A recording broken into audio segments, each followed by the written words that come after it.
네, 지난주 우리는 요한복음 20장 19절에서 23절 말씀을 통해서 보냄을 받은 교회에 대해서 함께 말씀을 나누었습니다.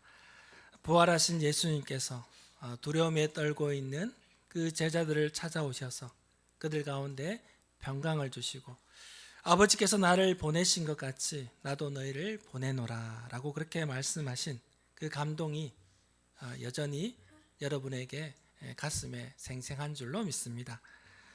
부활하신 주님을 만난 그 평강으로 또 성령님께서 주시는 그 충만의 능력과 힘으로 우리가 있는 곳이 선교의 현장임을 우리가 믿고 만나는 영혼들에게 복음을 전함으로 말미암아 우리가 보냄을 받은 교회로서의 사명을 감당하는 우리 교회가 되기를 주님의 이름으로 축원합니다. 지난주에 이어서 우리가 함께 나눌 질문은 이것입니다. 그렇다면 우리가 보냄을 받았는데 누가 선교사입니까? 라는 그런 질문입니다. 누가 선교사입니까? 혹시 이러한 질문에 이렇게 생각하시는 분이 있을 것입니다. 선교란 뭔가 특별한 하나님의 은혜를 경험한 사람만이 하는 것이지 나처럼 평범한 사람들을 하는 것은 아니야 라고 생각하시거나 선교사는 저 멀리 있는 외국에 나가서 복음을 전하는 사람들이고 나는 여기에 교회 생활을 하면서 또 그분들을 위해서 후원금을 보내면 되는 것은 아닌가라고 그렇게 생각을 할 수도 있을 것입니다. 그러나 여러분, 오늘 우리가 함께 읽은 이 말씀 사도행전 1장 8절 말씀은 우리 주님께서 분명하게 우리에게 이렇게 말씀하고 계시죠. 오직 성령이 너에게 임하시면 너희가 권능을 받고 예루살렘과 온 유대와 사마리아와 땅 끝까지 이르러 내 증인이 되리라. 그렇게 말씀하셨습니다. 여기서 우리 본문에 보면 너희가 권능을 받는다고 했는데 과연 여기서 말하는 너희는 누구일까요? 여기서 말하는 너희는 바로 단지 예수님의 제자만을 말하는 걸까요? 1차적으로는 예수님의 제자를 가리키는 거지만 궁극적으로는 예수 그리스도를 믿고 따르는 모든 사람들, 지금 여기 있는 한 사람 한 사람에게 말씀하시는 것입니다. 오늘 이 시간 우리가 예수를 믿고 구원받은 우리 모두가 선교사임을, 복음을 전하는 자로 부름을 받았음을 우리가 꼭 기억할 수 있기를 축원합니다. 오늘 본문 8절의 상반절을 보면 오직 성령이 너희에게 임하시면 너희가 권능을 받고 라고 말씀하고 있습니다.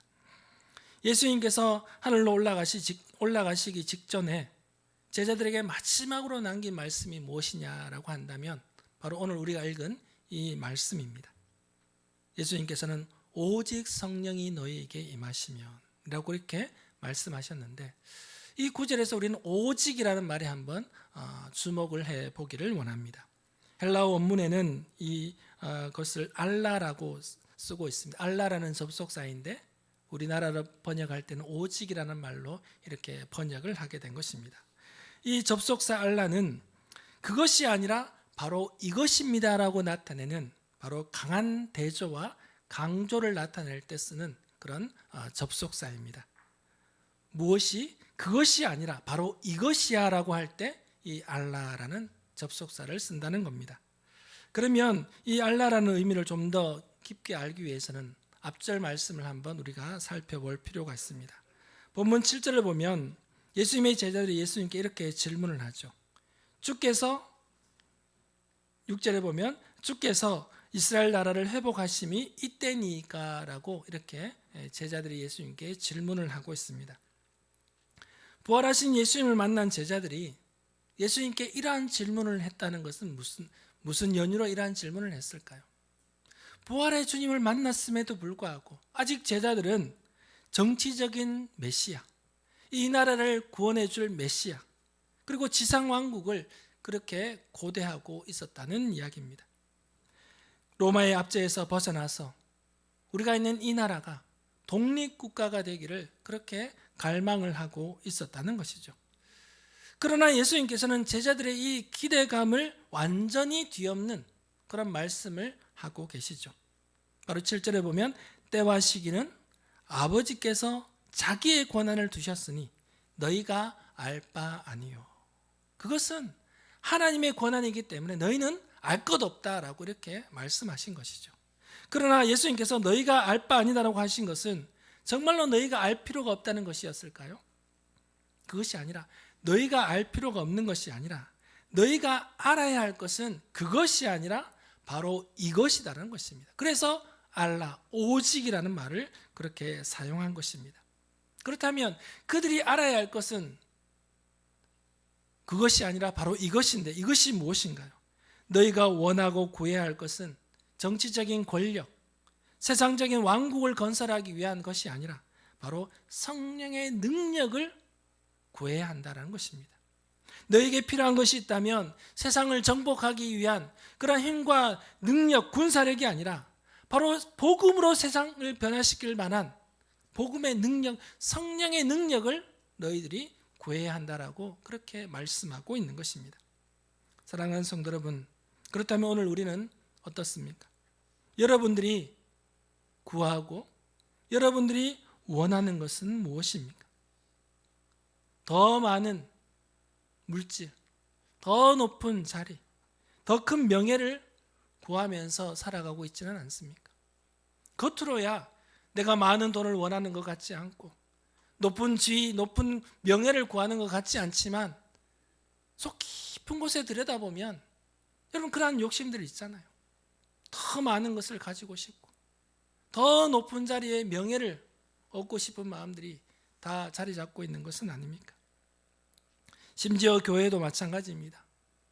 더 큰 교회를 원하고 더 많은 교인을 원하고 더 많은 물질을 원하고 더 획기적인 프로그램을 그렇게 원하는 것이 아닙니까? 그러나 주님은 말씀하십니다. 그것이 아니라 바로 이것이라는 것이죠. 오직 성령이 너희에게 임하시면. 그렇습니다. 우리에게 진정으로 필요한 것이 있다면 우리가 구하는 그것이 아니라 바로 성령의 임재, 성령님의 권능이라는 것입니다. 아멘. 여기서 권능으로 번역된 헬라어는 dynamis, 영어로는 다이너마이트의 어원이 되는 그런 단어입니다. 이것은 바로 폭발적인 능력, 세상을 변화시키는 능력을 말하고 있는 것입니다. 사도행전 2장을 보면 오순절에 성령이 충만을 받은 그런 제자들을 한번 생각해 보십시오. 그들이 어떻게 변화되었습니까? 예수님이 죽자 그들은 두려워서 숨었지 않습니까? 그러나 이 오순절 때 성령 충만함을 받은 제자들은 달라졌습니다. 예수님이 잡히시던 밤에 베드로는 예수님을 모른다라고 3번까지 부인하고 도망갔던 베드로는 성령의 충만함을 받은 이후에 수천 명이 모인 곳에서 복음을 증거할 수 있었습니다. 배우지 못했던 그런 그들이 성령의 능력으로 말미암아 세상을 뒤집어 놓은 것입니다. 사도행전 17장 6절을 보면 초대교회의 그리스도인들을 향해서 이렇게 묘사하고 있습니다.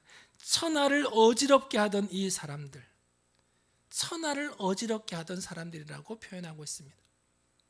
믿는 사람들이 얼마 되지 않았는데 성령의 능력을 받으니까 이들이 기존 사회의 질서를 완전히 뒤집어 버렸다는 것입니다. 사랑하는 성도 여러분, 그렇다면 여러분은 성령의 능력을 경험하며 사십니까? 날마다 나의 힘과 나의 능력이 아니라 성령님의 충만을 사모하며 그렇게 살아가고 있느냐는 것입니다. 그렇습니다. 앞서 우리가 원하고 구하는 것보다 성령 충만을 구할 수 있는 우리 성도들이 되기를 축원합니다. 성교는 우리의 힘이나 능력으로 물질로 하는 것이 아닙니다. 또한 우리의 지혜나 열심, 경험으로 하는 것도 아닙니다. 오직 성령님의 능력으로 되는 것이 바로 선교인 줄로 믿습니다. 스가랴 4장 6절 말씀을 기억하십시오. 만군의 여호와께서 말씀하시되 이는 힘으로 되지 아니하며 능력으로 되지 아니하고 오직 나의 영으로 되느니라. 아멘. 우리의 힘과 우리의 능력으로 되는 것이 아니라 오직 하나님으로 되는 것이 선교임을 믿습니다. 우리가 아무리 계획을 잘 세우고 프로그램을 잘 짠다 할지라도 성령의 능력이 임하지 않으면 아무 소용이 없는 것입니다. 인간의 계획밖에 되지 않는다는 것이죠. 그러나 계획이 좀 부족해도 진행이 더디고 뭔가 어설퍼 보여도 물질이 채워지지 않는다 할지라도 성령께서 함께 하시면 이 부족함에도 불구하고 놀라운 일이 일어나게 되는 줄로 믿습니다. 왜 그럴까요? 성령께서 역사하시는 줄로 믿습니다. 우리 본문을 다시 보시면 성령이 너희에게 임하시면 너희가 권능을 받고 그리고는 예루살렘과 온 유대와 사마리아와 땅끝까지 이르러 내 증인이 되리라고 그렇게 말씀하고 있습니다. 이렇게 성령의 능력을 받았던 제자들, 그들이 가장 먼저 증인으로서의 삶을 살아가야 할 장소가 어디였을까요? 바로 그곳은 예루살렘이었습니다. 예루살렘은 어떤 곳이었습니까? 불과 얼마 전까지만 해도 예수님께서 십자가에 못 박히던 그런 장소였습니다. 그리고 그 예루살렘은 예수님을 십자가에 못 박으라고 외치던 사람들이 있던 곳이 바로 예루살렘이었습니다. 그래서 제자들이 숨었지 않습니까? 제자들에게는 가장 두렵고 무서운 곳, 위험한 곳이 바로 예루살렘이었던 것입니다. 그런데 주님께서는 바로 그곳부터 증인이 되라고 그렇게 제자들에게 말씀하고 있는 것입니다. 왜 그럴까요? 왜 거기서부터 증인이 되라고 하셨던 걸까요? 선교는 멀리서부터 시작하는 것이 아니라 가장 가까운 곳에서부터 시작하는 것임을 제자들에게 가르쳐 주신 것입니다. 그렇다면 저와 여러분의 예루살렘은 어디입니까? 저와 여러분의 예루살렘은 바로 우리의 가정입니다. 우리의 가족이고 내가 매일 만나는 사람이 바로 우리의 예루살렘인 것입니다. 많은 그리스도인들이 모순을 범합니다. 저 멀리 아프리카, 동남아 선교에 관심을 가지면서도 정작 자기 가족, 자기 친인척에게는 복음을 전하지 않는다는 것입니다. 그러나 예수님께서는 우리에게 예루살렘부터 가장 가까운 곳에서부터 그렇게 시작하라고 말씀하고 있습니다. 여러분의 남편이나 아내가 여러분을 통해서 예수님을 볼 수 있습니까?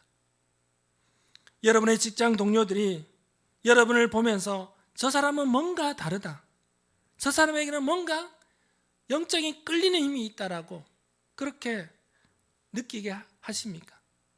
우리 자녀들에게도 바로 우리의 삶을, 우리 부모의 신앙의 본을 보여주는 그런 삶을 살고 계십니까? 선교 현장은 나와 가장 가까이에서 만나고 교제하고 관계를 맺어가는 사람들에서부터 시작되어 가야 하는 것입니다.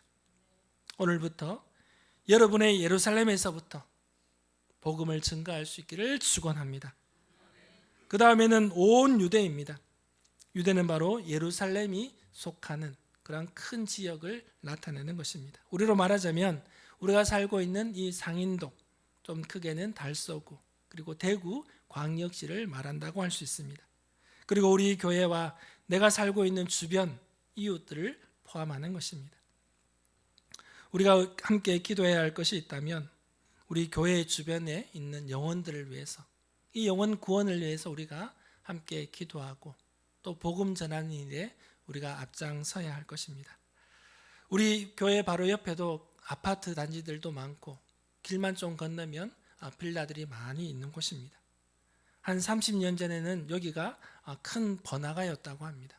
그러나 시간이 지나다 보니까 또 번화가가 바뀌게 되고 또 인구가 빠져나가고 또 그렇지 않는 그런 곳이 되어버렸습니다.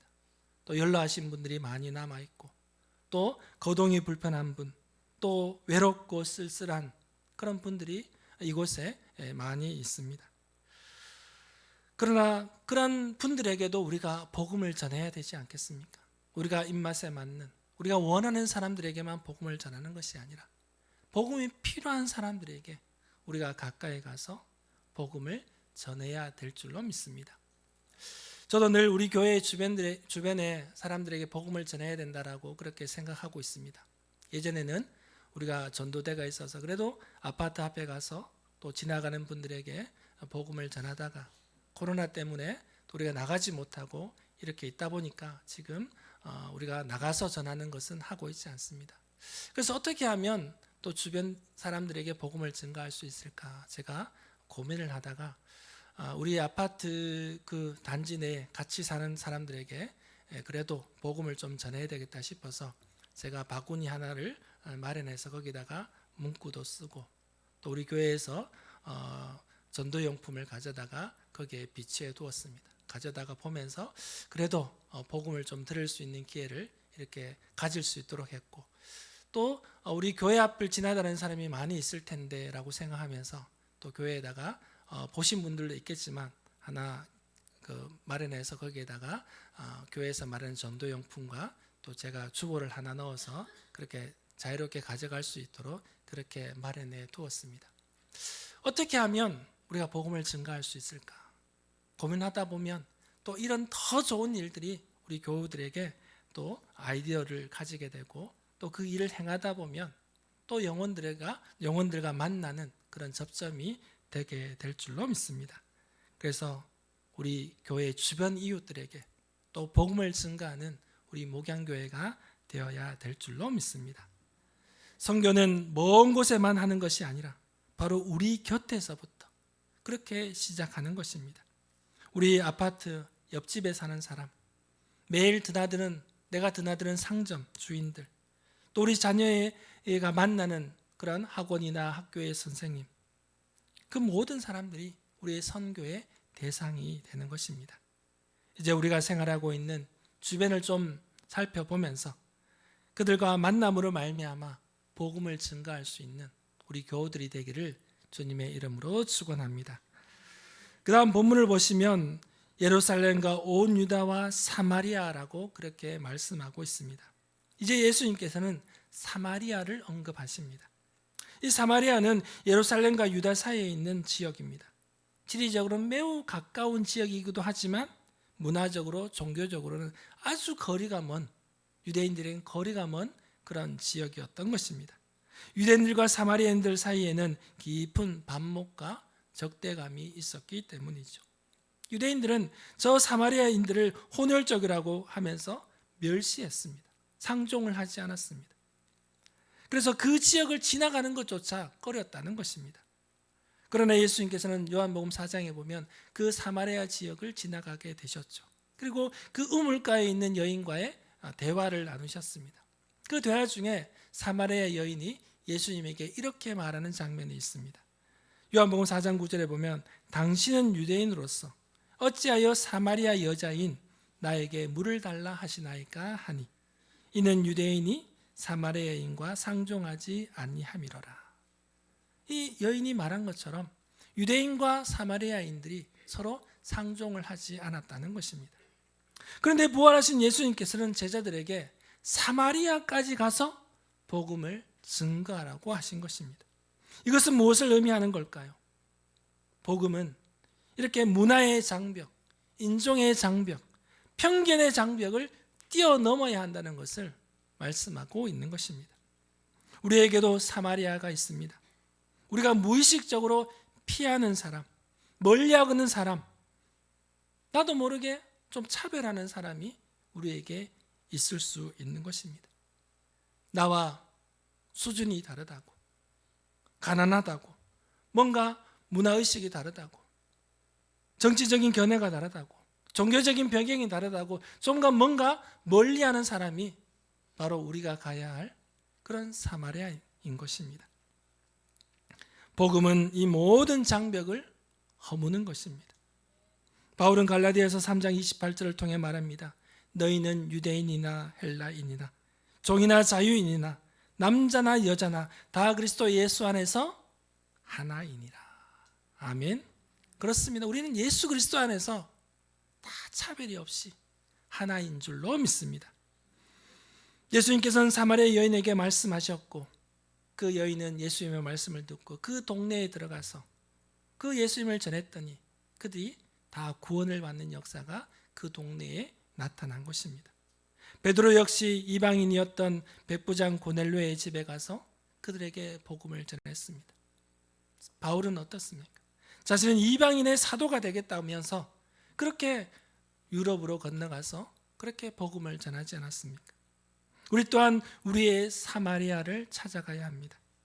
내가 불편해하는 사람들, 나의 생각과 견해가 다른 사람들에게도 우리가 복음을 전할 수 있어야 하는 것입니다. 왜냐하면 그들 또한 하나님께서 사랑하시는 영혼이기 때문입니다. 주님은 그들의 영혼을 구원하시기 위해서 십자가에 달려 돌아가셨기 때문입니다. 마지막 본문 구절은 이렇게 마무리하고 있죠. 땅 끝까지 이르러 내 증인이 되리라 하시니라. 마지막으로 주님께서는 땅 끝까지라고 제자들에게 말씀하고 있습니다. 이 땅 끝, 이 땅 끝은 단지 지리적으로 먼 곳만을 의미하지는 않습니다. 복음이 아직 전해지지 않는 그런 곳, 예수님을 모르는 그런 민족과 나라들을 의미하는 것입니다. 우리 주위에도 땅 끝이 있는 것입니다.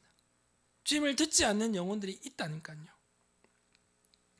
제가 설교를 준비하면서 세계 인구가 몇 명쯤인가 한번 검색해 보았습니다.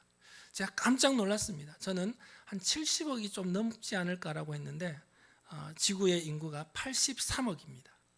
83억 명의 사람들이 살고 있고 그 중에 30억 명이 아직도 복음을 듣지 못한 사람들이라고 합니다.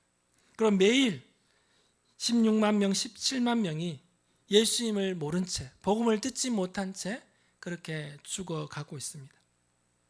이 통계를 볼 때 바로 우리가 복음을 증거해야 하는, 그런 선교해야 하는 그런 증거가 되는 것입니다. 아직도 30억 명이 복음을 듣지 못했다고 하고 또 그 복음을 들어보지 못한 채 하루에 16만 명, 17만 명이 그렇게 죽어간다는 것입니다. 다른 이유 없이 이것만 보아도 우리가 복음을 전해야 할, 선교해야 할 그런 중요한 이유가 되는 것입니다. 그리고 오늘 본문 마지막 절을 우리가 또 주목해 보기를 원합니다. 주님은 내 증인이 되리라고 그렇게 말씀하고 계십니다.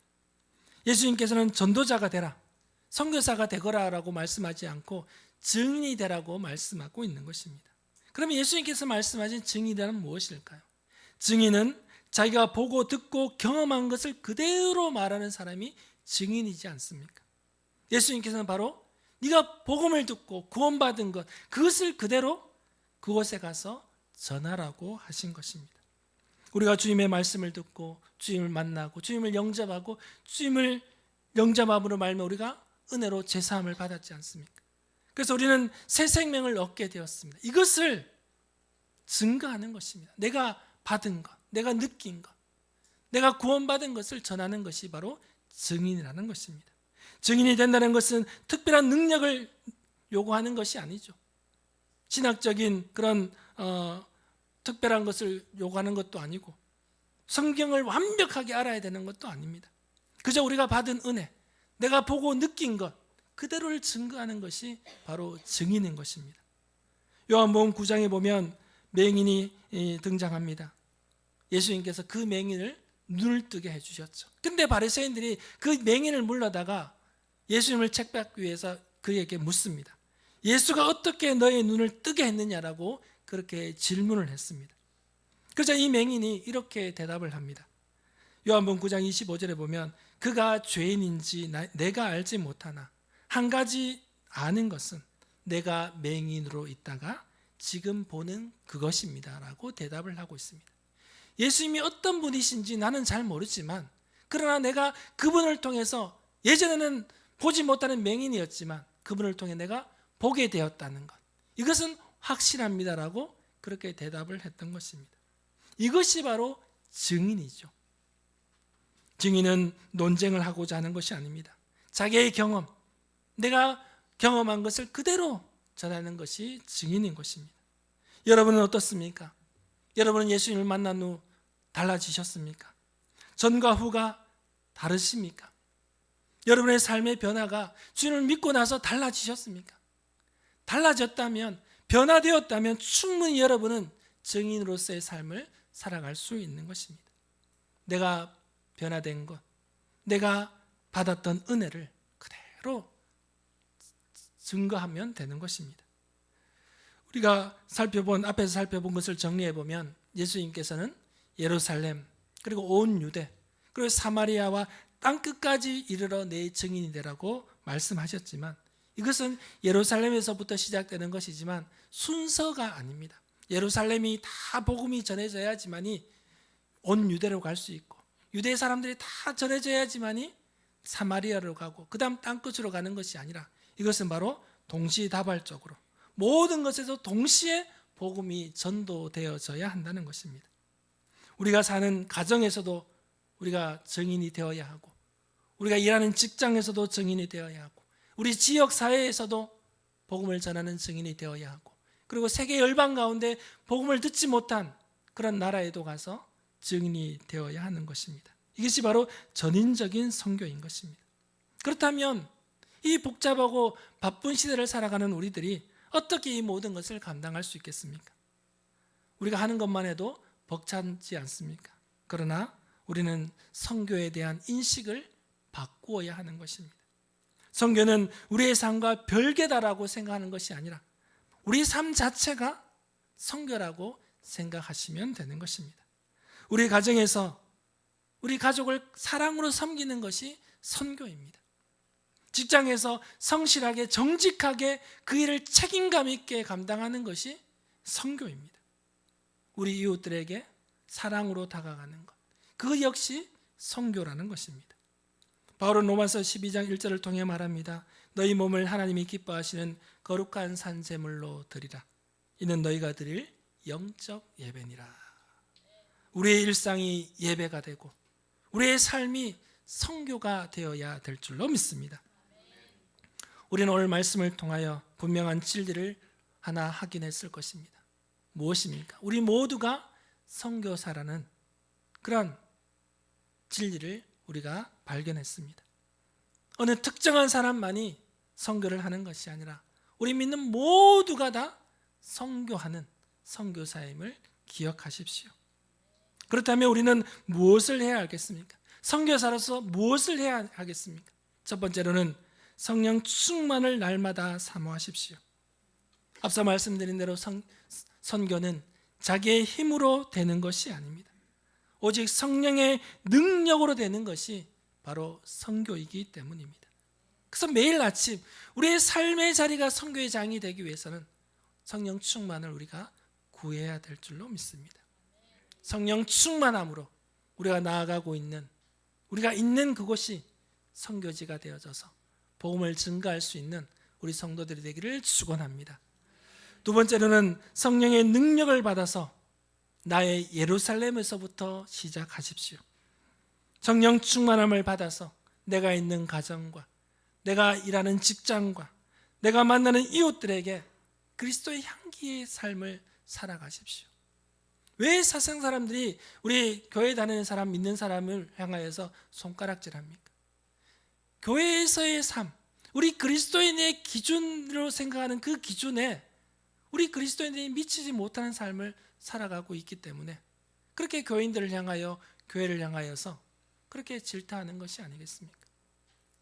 세상 사람들은 자기들은 못해도 교회 다니는 사람만큼은 이것을 할 것이라는 기대를 갖고 있다는 거죠.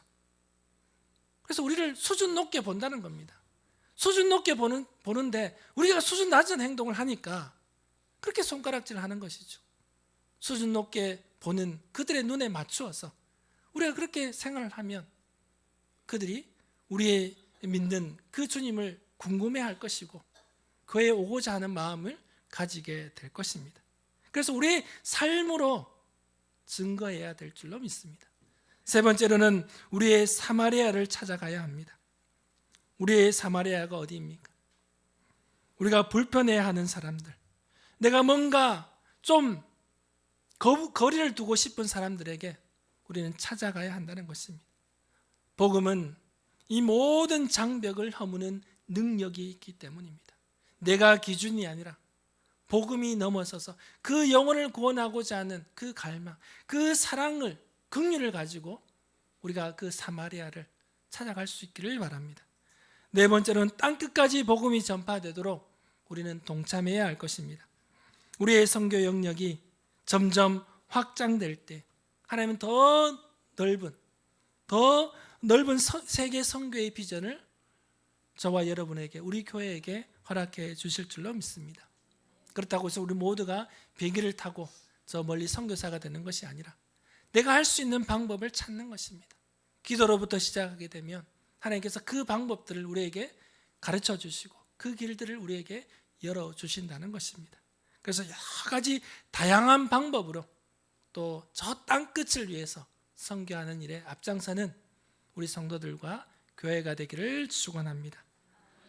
우리 모두가 선교사입니다. 하나님께서 우리를 그렇게 부르셨습니다. 내가 서 있는 이곳, 내가 있는 그 장소가 선교지임을 믿으십시오. 그래서 그 속에서 각자의 자리에서 충성된 선교사로서의 삶을 사는 우리 성도들이 되기를 축원합니다. 마지막으로 사도 바울의 고백으로 오늘 설교를 마무리하고자 합니다. 고린도전서 9장 16절입니다. 내가 복음을 전할지라도 자랑할 것이 없음은 내가 부득불할 일입니다. 만일 복음을 전하지 아니하면 내게 화가 있을 것이로다. 바울의 고백이 저와 여러분의 고백이 될 줄 믿습니다. 우리가 복음을 전하는 것이 목사님이 하라고 했기 때문이 아니라 우리가 해야 할 일임을 우리가 기억하고 복음을 전하지 않으면 바울처럼 내게 화가 있을 것이라고 생각하는 것처럼 그렇게 어느 곳에 가든지 우리가 입술로로 우리의 삶으로 그렇게 복음을 전하는 우리 교우들이 되기를 주님의 이름으로 축원합니다. 사랑과 은혜가 풍성하신 아버지 하나님,